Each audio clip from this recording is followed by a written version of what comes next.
Okay guys, so I just realized that I hadn't done anything more with my 70 to 200 2.8 comparison.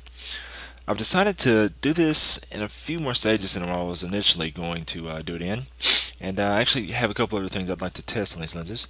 But for now I decided to look at the one area where I thought these lenses differ the most, and that is in the way their image stabilization performed. So what I've done here is I have decided to take a series of shots at 200 millimeters, all handheld, and I basically decided to just see how slow of a shutter speed I could handhold with each of these lenses. So let's see here. We will start off. Going to do a little comparison here,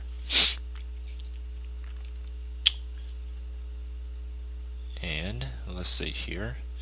Um, the lens that performed the worst here is definitely, without a doubt, the Sigma. Um, what we're looking at right now is over here on the left-hand side.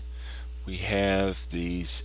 We have the Nikon 70 to 200 at 200 millimeters, and over on the right side here we have the Sigma. And both of these shots are at 1/60th of a second. And yes, I do realize that there is a little bit of the so-called focus breathing effect going on the Nikon. That's something I'm going to talk about a bit later on all these lenses. So yeah, you can see that the field of view is just slightly different. Take note of the bottom of the shelf here in the Nikon photo at 200 millimeters, and see on the Sigma here things are a little bit closer. So in reality, at this particular distance, basically the Nikon at 200 millimeters focus to infinity is 200, but as you start to get closer to its minimum focus distance, it starts to reduce its effective focal length. So at its closest focus distance, it becomes something like 176 millimeters or something in that neighborhood. Um, here I wasn't Here I obviously wasn't at the minimum focus distance, but it is a little bit less than 200 millimeters for that reason. But we'll talk about that later on. Okay, so we'll zoom in here, and we can see things are fairly similar. I mean, if you really want to start splitting hairs, you could say the Nikon's doing a little bit better here, but it's not really a tremendous difference. This is more of a difference that you'd see if you start to really pixel peep the scene. And yeah, I'm definitely going to continue this comparison. All these lenses, as I mentioned before, all these lenses are relatively, well, actually not relatively, all these lenses are very good. The Sigma only kind of shows some of its weakness in the presence of the other two. Let's see here, we're going to come down a little bit more on our shutter speed here. And let's see, we've gone down to a 30th of a second. We'll take our Sigma test photo down to a 30th of a second as well. Got to zoom back in again.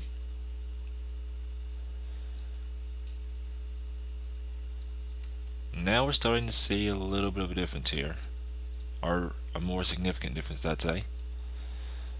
Focus right here on this Nikon 35mm 1.4 box.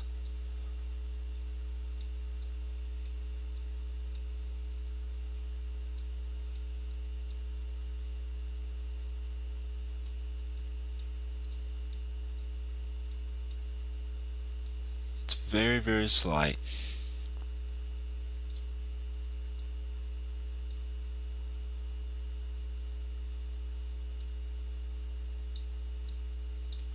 Okay, let's keep on going. 30th of a second. We're going to go on down. Now we're at a 15th of a second. And apparently I lost a bit of sense of balance whenever I got to these. But of course using a tripod would defeat the purpose of this test. Now we can see a huge difference. And as I mentioned before, I took these photos several times. I believe about a total of 3 times for each lens, and these are the best. These images are the results of my best efforts. So yeah, here, I mean, we've gone from a bit soft to completely unusable. And obviously, a 15th of a second was the best I could manage on the Sigma lens. And yes, as I mentioned just a moment ago, yeah, the effective focal length is a little bit different on the Nikon because of the close focus. Knowing this though, that's one of the reasons why I decided to keep on going. And I went down one additional stop in shutter speed. I went down to an eighth of a second at 200 millimeters on this lens. So now we're comparing an eighth of a second on the Nikon to a 15th of a second on the Sigma. And it's clear that the stabilization mechanisms in both these lenses perform very differently.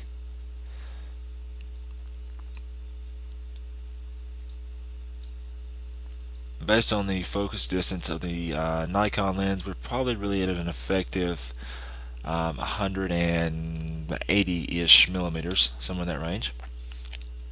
But even at that focal length, 1/8 of a second compared to a 15th, I mean, even with the slight difference in focal length, it's very obvious that Nikon stabilization system performs significantly better than that on the Sigma. Okay, so we're going to do the exact same thing here, and let's see here. What should we compare now? Let's compare the Nikon and the Tamron. And speaking of the Tamron also has a similar effect at its minimum focus distance as well. So it actually compresses its focal length a little bit also. I'm going to do some more testing a bit later on, and we're going to find out exactly how much.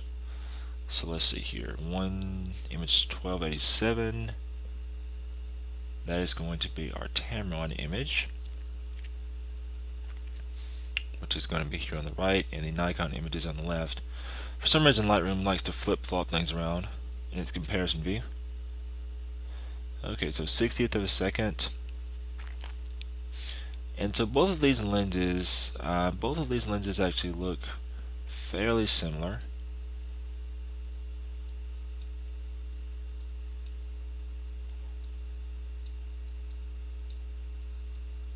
I think I'm going to toy with some AF fine tuning on all these lenses as well.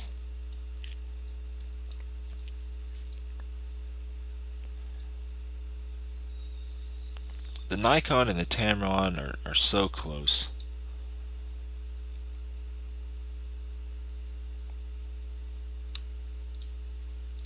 Okay, let's ratchet down a bit lower.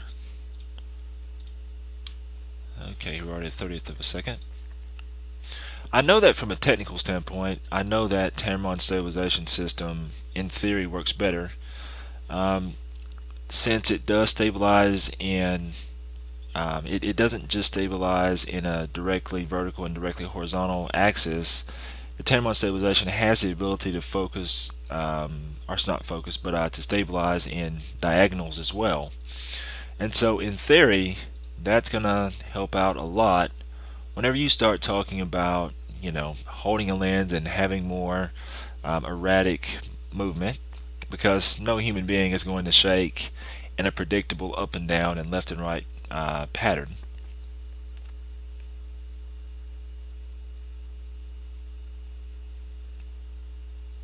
And this goes back to what I was saying before. I mean, there may be slight differences here and there between the Nikon and the Tamron, but there's definitely not $1,000 difference between the two. Okay, let's go down from a 30th. Let's go down even lower here. So we go from a 30th, and we can go down to a 15th. Okay, so here we are, the 15th of a second.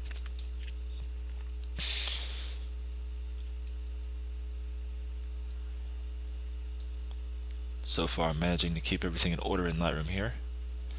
Nikon lens is still on the left, image 1282, and the Tamron image 1285 is on the right.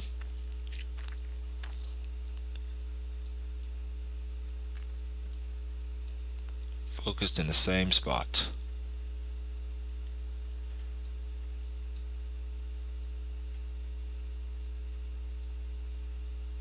Starting to see a hint of softness here in the, well, actually in both of them, but I'm seeing a hint more in the Tamron image.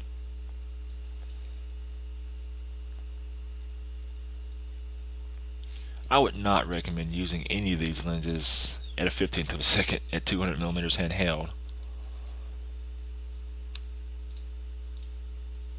But this is a synthetic test after all, isn't it? Okay, so here we are at an eighth of a second now.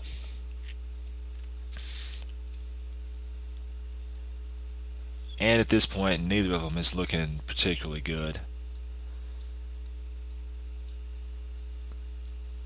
Although, for some reason, at a 15th of a second, the Nikon looked just slightly better at this particular shutter speed.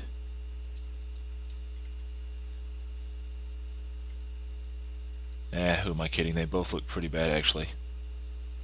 So yeah, I think that based on the stabilization, and I'm going to take even more sample images with both these lenses and give you guys a better idea of sharpness between the two. Mostly because really sharpness is kind of a subjective thing. The Sigma, kind of stands out to me as not being as sharp in comparison to the other two. But the Tamron and the Nikon, I mean, flip a coin. They're both very, very good. And given the fact that the Tamron is $1,000 less, it's definitely going to be the clear winner as far as I'm concerned in this test. The Sigma is not a bad lens either, but given that it's about the same price as the Tamron, but its stabilization sucks by comparison, I definitely would say that it's not really a contender in this comparison at all. Let's see here. Let's do that too while we're at it. You guys pretty much know what's going to happen here, but we will go ahead and let's take a quick look at the Sigma compared to the Tamron. So let's see here. Number 1288 is our Sigma image here on the right, and 1287, that's going to be our Tamron image here on the left.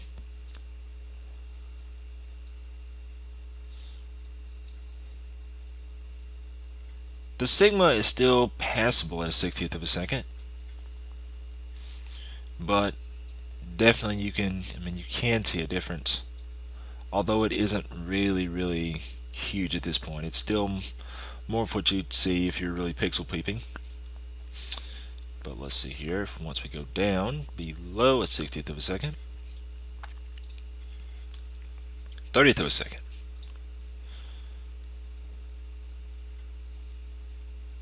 and just to verify things here,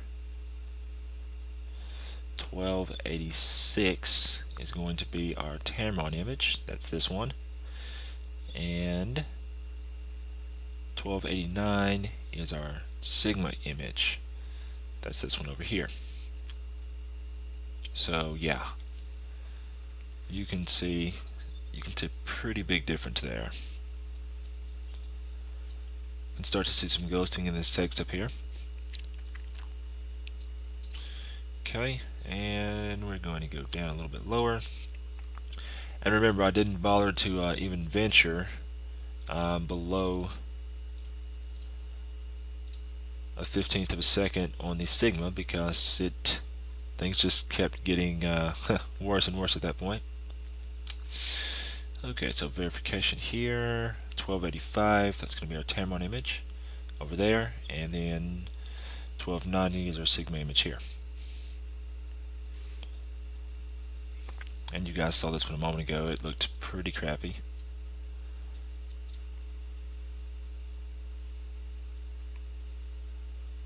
And notice, I was mentioning focus breathing earlier when I was talking about how the Tamron did that. It doesn't do it quite as much as the Nikon does, but it does do it as well. So notice the slight difference in field of view. And yeah, guys, I realized I was getting a bit skewed in my composition here, but if you look down at the bottom of the shelf there and kind of compare where we are over here, you can see that we're a little bit closer in the Sigma image than we are in the Tamron image. So yeah, that's just more of that closer focus distance breathing going on. And let's see here. So yeah, we'll go down one more. Stop here. We're going to go down to an eighth of a second on the Tamron again. Eighth of a second up there. 15th of a second on the Sigma. And so yeah, even at an eighth of a second, once again, just similar results to what we had with the Nikon. The Tamron is doing a much better job stabilizing here. Now, if you guys are shooting like sports or something like that, the stabilization thing is not really going to be that big of an issue for you, because if you're shooting sports, things like focus speed and other qualities of the lens is going to matter a lot more. If you were shooting sports, you'd have to be shooting at a fast shutter speed anyway, not to have to prevent blur from your subject motion. However, if you're shooting subjects that are moving fairly slowly, like if you're a wedding photographer, a portrait photographer, you're shooting in low light conditions, things like that. Ordinarily, if you were shooting at 200 millimeters on a full frame camera with any of these lenses, you'd want to be at about 1/200th of a second to not have any type of motion blur caused by your hands moving. But if you're shooting in low light conditions and you're not shooting action, then the ability to shoot at lower shutter speeds, that's pretty much where your stabilization comes in. So the ability to shoot at, say, a 60th of a second at 200 millimeters, if provided you're dealing with a subject that's fairly stationary, you're not going to have any blur caused by the subject moving. So there, taking out the chances of blur caused by your hand shaking is going to be a very big factor. And that's where the Sigma, well, obviously in this test, the Sigma stabilization just doesn't hold up to the other two. So for me, that's why it would quickly be ruled out. I'm going to keep on doing more testing, and I think we're going to put more emphasis on just testing the Nikon and the Tamron, since they're the two closest performing lenses. And I'm very, very eager to see how they do in other areas like focus speed, and I want to keep looking at sharpness as well. But if you guys are looking to buy either of these lenses, the fact that I'm still having to do more testing to figure out exactly how the Nikon and Tamron compare in sharpness, the fact that I'm having to test a lot more for that should tell you right now that you should probably just buy the Tamron if you're thinking about trying to save $1,000. That's certainly what I would do. The only downside that I have to aftermarket lenses, and this is something that I've mentioned before, the only downside I have to aftermarket lenses is how they're going to work on future cameras that come out. Nikon and Tamron and Sigma and other aftermarket companies basically reverse engineer the technology of Nikon and Sony and all the camera manufacturers, and that can be a bad thing whenever new cameras come out, because they may not necessarily work with your older aftermarket lens. Now Sigma, they've addressed this problem with their USB lens dock, which I talked about in one of my other videos. So that lens dock actually allows you to be able to update the firmware in your Sigma lenses. Unfortunately, there isn't such a device in Tamron right now, so that would still be a major reservation for me in the case of any Tamron lenses. Although on the bodies of today, this lens definitely works flawlessly. I'll be doing more testing. Definitely don't forget to subscribe, write me in the comments below, and since I've heard a little bit of feedback on the whole focus breathing thing, we're definitely going to do some videos to talk about that in great detail, because honestly I'm kind of intrigued myself now that I've done more testing on that as well. Anyways, definitely don't forget to subscribe, write me in the comments below, and follow me on Twitter and Instagram and all that good stuff if you like to see my randomness. Until next time, this is Jeremy Smith, Photog J the Great, signing off. and it's their intrinsic And then, nature. this food basically robs. Sound, feasible, sound like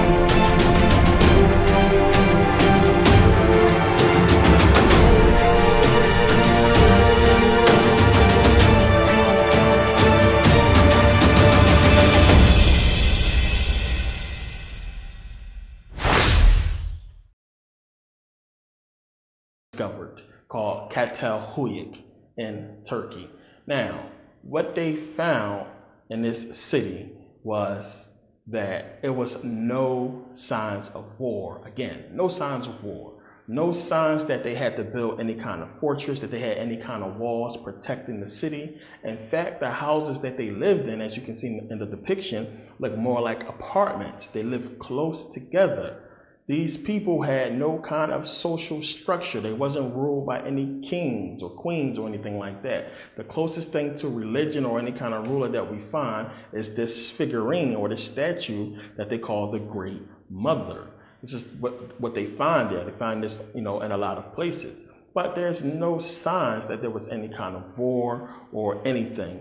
Everybody lived peacefully. They grew peas, they grew barley, they grew wheat, they grew almonds, they grew pistachios, and they raised sheep. No signs of warfare. Now we're talking about, this goes back 9,000 BCE, when they said that the world was basically filled of war. It wasn't safe to go anywhere. Everybody was living in fear, and kingdoms was fighting against each other. But here we find one of the oldest civilizations, Catalhoyuk, where the people live in close quarters.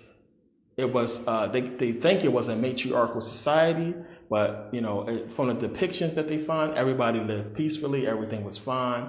There's the bones, when they dug up the bodies of the people, because they buried them like in the floor, none of the bodies had any signs of trauma or war. The people died peacefully. Some of the bodies they found had no skulls. That was symbolic of some kind of maybe some kind of ritual or something that they did with some of the skulls, but there was no trauma or no signs of any kind of war or any kind of violence in this civilization. Now understand, there has been a movement that has been going on for decades, for a very long time, that has been kept out of the public, kept out of the media, and a lot of people have no clue of this movement. It's a bunch of researchers, archaeologists, scientists, who have found civilizations all over the world of nothing but women.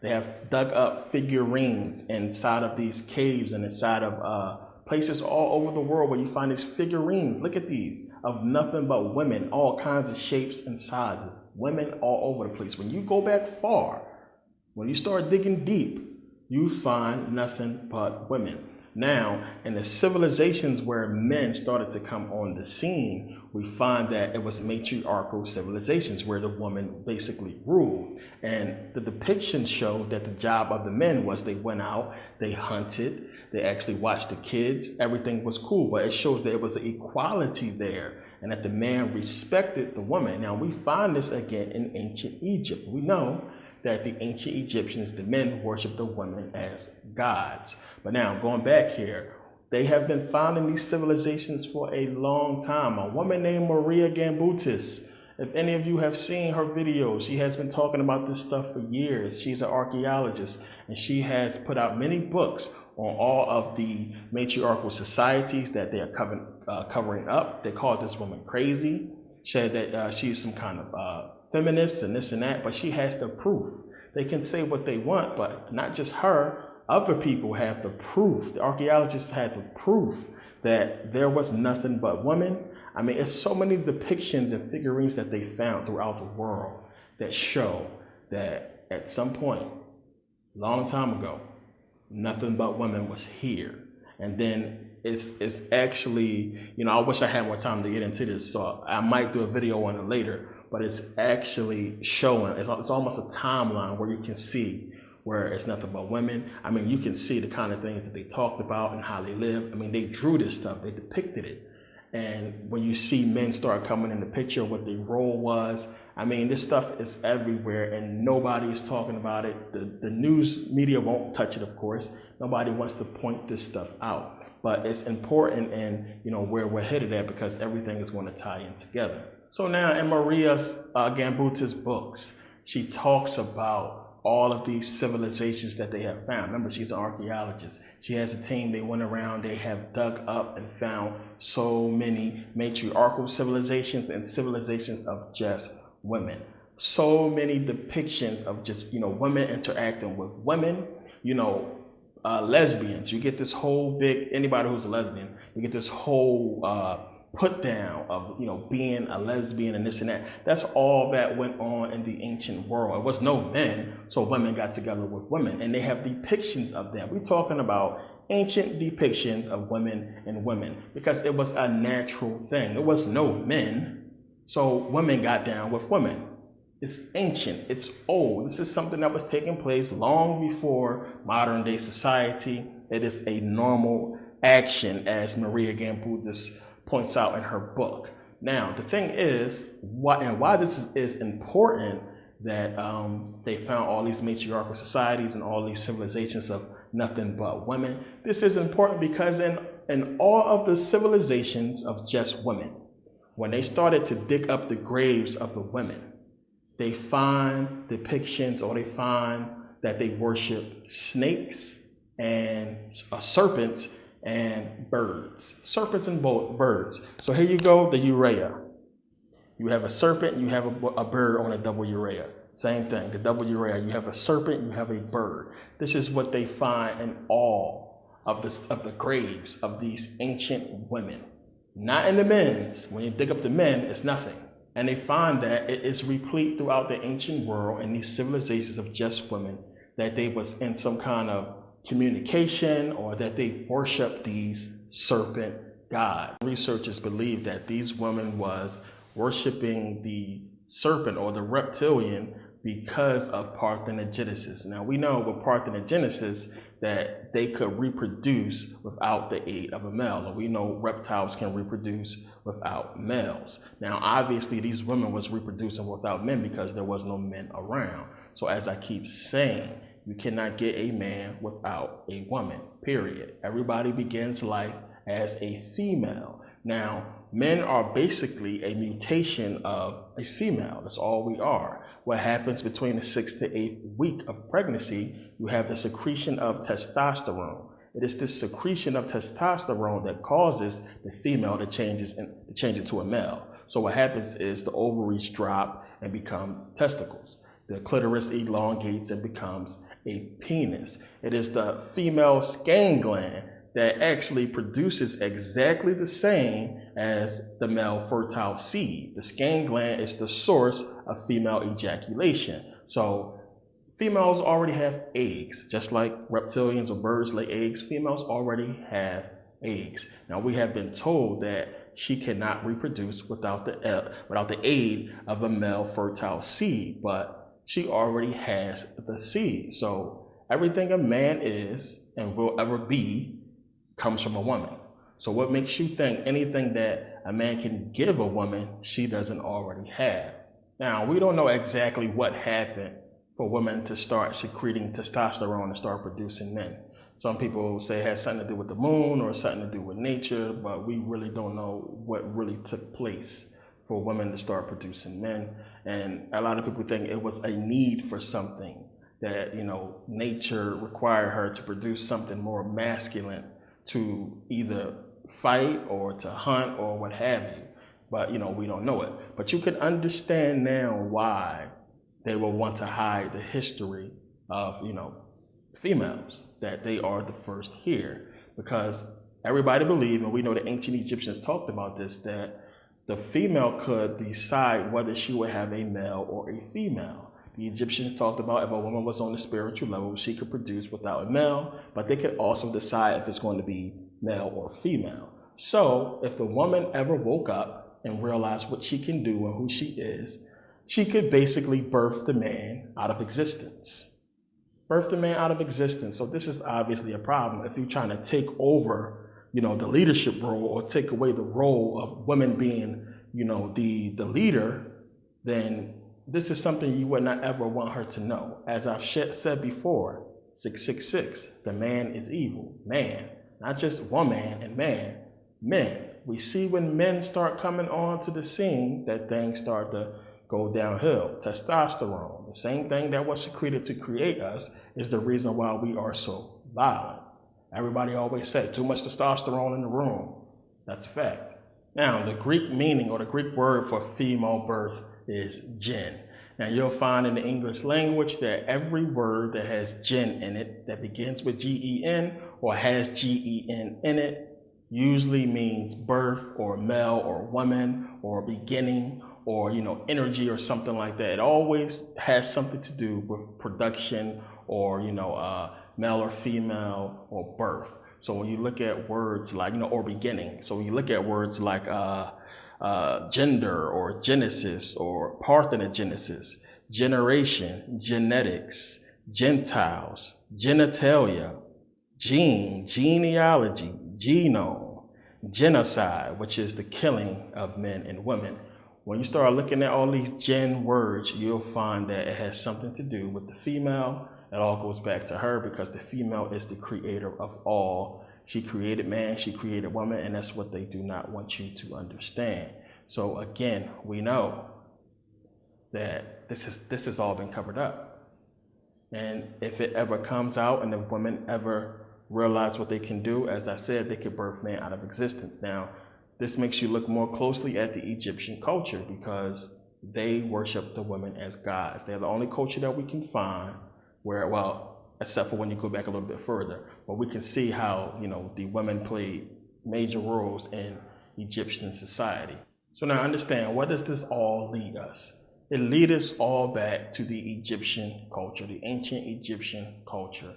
After all of this stuff happened, when there was nothing but females, the men start coming on the scene. What you find is little skirmishes here and there when men start meeting with other men and, they start fighting and, little wars start to happen. But this is all when men come on the scene leading up to the ancient Egyptian culture. And the reason why I say this really goes back to them is because we find pyramids all over the world. I mean, they are everywhere and nobody is really addressing that.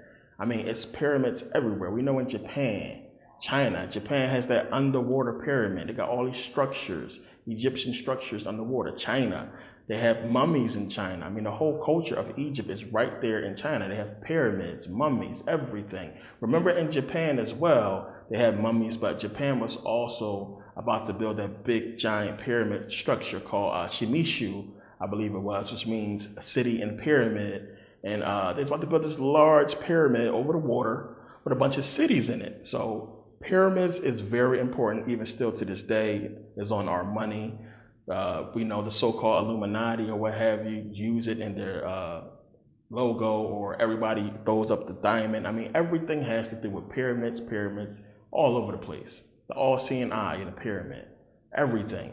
So we know that these pyramids, supposedly after they've done the research in Egypt, supposed to have been like some kind of source for wireless electricity.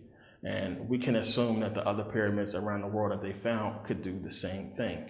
Now, nobody is talking about this. And it's one of the things that boggles my mind about, pyramids they found in Alaska. Supposed to be a pyramid somewhere in Antarctica.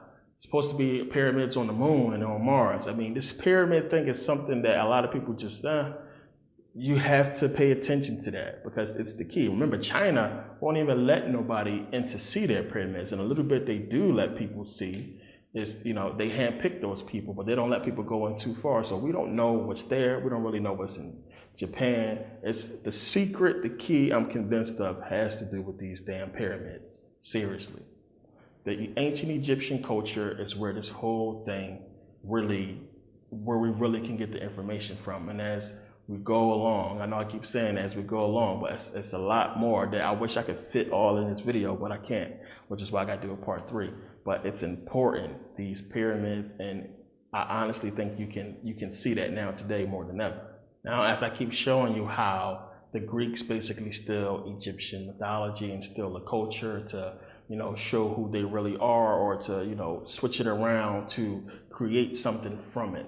Now, the thing is this, when you go back to antiquity, when you go back to ancient Egypt, now the official story, what they will tell us in books, that's like official books, that, really everything kind of stops with Kemet. And then, before that, they'll get into Neanderthals and cavemen and dinosaurs, but they really don't go much into people, so much, except from saying that, it was wars and people was fighting back then. That's why it's no world record, because there was too much wars going on. But something happened on this planet. We don't know what it was. We don't know exactly what it was, but every culture, every civilization speaks of the world being destroyed by fire and water. Everybody speaks of a flood. It was this massive flood, and the world was destroyed with fire. Then it was a flood, and people had to retreat or live underground for a long period of time, and people lived in the mountains. But most of the people of the world was killed. They was wiped out. Some people survived. So, hundreds, thousands, who knows how many years later, the people who survived, the ancestors now of the people who first went into these caves and mountains, the ones who survived, they come out hundreds, thousands of years later after the waters subsided and after stuff started growing again, I guess, and they tried to basically reestablish civilization. So now understand, the only place we can really look to figure out what happened is in the ancient world. We can look at ancient Egyptian mythology, Greek mythology, a lot of these ancient civilizations who told stories about, shape-shifting serpents. Some of these serpents were giants, stories of dragons. I've shown you all the little depictions and carvings of, shape-shifting beings and lizards and dragons and snakes and all kinds of stuff that we find in the ancient world. They didn't carve this stuff for nothing. It was trying to tell a story. Now, you have stories about the old men of the sea or the men of old. You have stories about the world being destroyed by fire and water. You have the ancient Greek story of Zeus versus Typhonus. And that's an interesting story when you read, because it really gets into, this whole flood and fire. And we know that they basically parabolized the truth and created these Greek mythology or ancient Egyptian stories to tell us what happened. So I want to read briefly from Voices from Legendary Times by Ellen Lloyd. It's a book you definitely need to read. Now, this is about the whole fight, the whole war between Zeus and Typhonus or Typhoon. So now it says here, a very famous and horrifying god in Greek mythology is the snake god Typhonus or Typhoon, the Greek version of the Egyptian god Set. Typhon was a rebel who fought against the mighty Zeus. When Zeus thought that he had finally won the battle over the Titans and was ready to claim victory, a new enemy joined the battle, fighting on the Titan side. Now this is Typhon, this is the snake god. It was the horrific snake god Typhon, fully equipped with wings, which gave him the potential to fly just as good and effortlessly as Zeus. Typhon is described in the Greek text as a real monster. Strength was with his hands and all that he did, and the feet of the strong god were untiring. From his shoulders grew 100 heads of a snake, a fearful dragon with dark flickering tongues from under the brow of his eyes. And his marvelous heads fire flashed and fire burned from his heads as he glared, and there were voices in all his dreadful heads which uttered incredible sounds. It was an intensive war. Both sides did their best to win. Still, Zeus was the one who first got a direct hit on the target by using his lurid thunderbolt. The weapon buried all the marvelous heads of the monster, all that were around him. The result was that Typhon's flying machine crashed down to Earth. So, flying machine, did he have wings or did he have a flying machine? This is why I'm saying it's parabolized. It's trying to tell you something. So, it goes on to say, when Zeus had vanquished him and lashed him with strokes, Typhonus was hurled down, a maimed wreck. The huge earth groaned. A flame shot forth from the stricken Lord in the dim, rugged, seleucid valley of the mount when he was smitten. A great part of huge earth was scorched by the terrible vapor, melting as tin melts when heated by man's art. In the glow of a blazing fire did the earth melt down. Though the aerial vehicle was destroyed, Typhon himself did survive the crash. The fight between the snake god and Zeus continued. Various weapons were deployed and different places was used as battlefields. It was a battle for life and death, which Zeus at the end managed to win, defeating his enemy Typhon. Another well-known Greek god was Triton, meaning 1/3, the son of Poseidon. He too was of the old men of the sea, having a tail of a fish and head of a man. Both he and his father Poseidon are often depicted accompanied with dolphins.